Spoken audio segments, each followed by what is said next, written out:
நற்செய்தி வாசகம். திருமுழுக்கு யோவானின் பிறப்பு முன்னறிவிக்கப்படுகிறது. லூக்கா எழுதிய தூய நற்செய்தியிலிருந்து வாசகம். அதிகாரம் 1, இறை திருவசனங்கள் 5 முதல் 25 முடிய. யூதேய நாட்டில் ஏரோது அரசனாக இருந்த காலத்தில் அபியா வகுப்பைச் சேர்ந்த செக்கரியா என்னும் பெயர் கொண்ட குரு ஒருவர் இருந்தார். அவர் மனைவி ஆரோனின் வழிவந்தவர். அவர் பெயர் எலிசபெத்து. அவர்கள் இருவரும் கடவுள் பார்வையில் நேர்மையானவர்களாய் விளங்கினார்கள். ஆண்டவருடைய அனைத்து கட்டளைகளுக்கும் ஒழுங்குகளுக்கும் ஏற்ப குற்றமற்றவர்களாய் நடந்து வந்தார்கள்.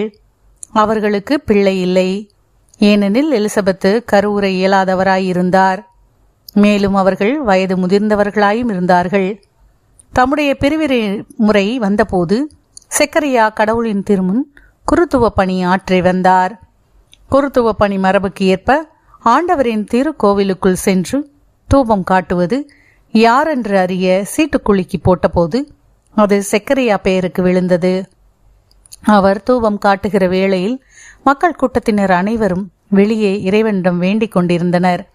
அப்பொழுது ஆண்டவருடைய தூதர் ஒருவர் தூப பீடத்தின் வல பக்கத்தில் நின்றவாறு அவருக்கு தோன்றினார். அவரை கண்டு செக்கரியா அச்சமுற்று கலங்கினார். வானதூதர் அவரை நோக்கி, செக்கரியா, அஞ்சாதீர், உமது மன்றாற்று கேட்கப்பட்டது. உம் மனைவி எலிசபெத்து உமக்கு ஒரு மகனை பெற்றெடுப்பார்.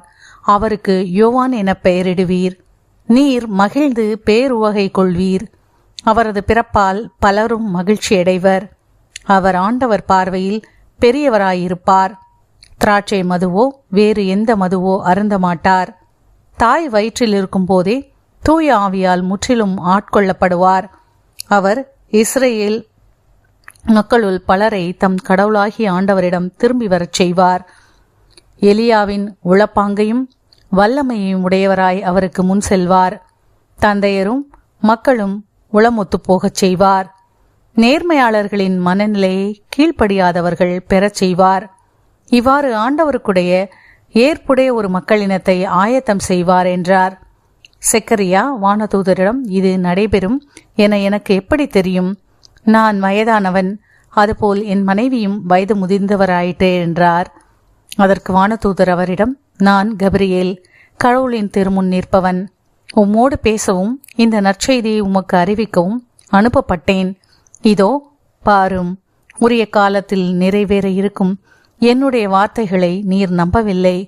ஆதலால் அவை நிறைவேறும் வரை நீர் பேச்சற்றவராயிருப்பீர். உம்மால் பேசவே இயலாது என்றார். மக்கள் செக்கரியாவுக்காக காத்திருந்தனர். திருக்கோவிலில் அவர் காலந்தாழ்த்துவதை குறித்து அவர்கள் வியப்படைந்தார்கள். அவர் வெளியே வந்தபோது அவர்களிடம் பேச முடியாமல் இருந்தார். ஆதலால் அவர் திருக்கோவிலில் ஏதோ காட்சி கண்டிருக்க வேண்டும் என அவர்கள் உணர்ந்து கொண்டார்கள். அவர் அவர்களிடம் சைகைகள் வாயிலாக உரையாடி வந்தார். பேச்சற்றே இருந்தார்.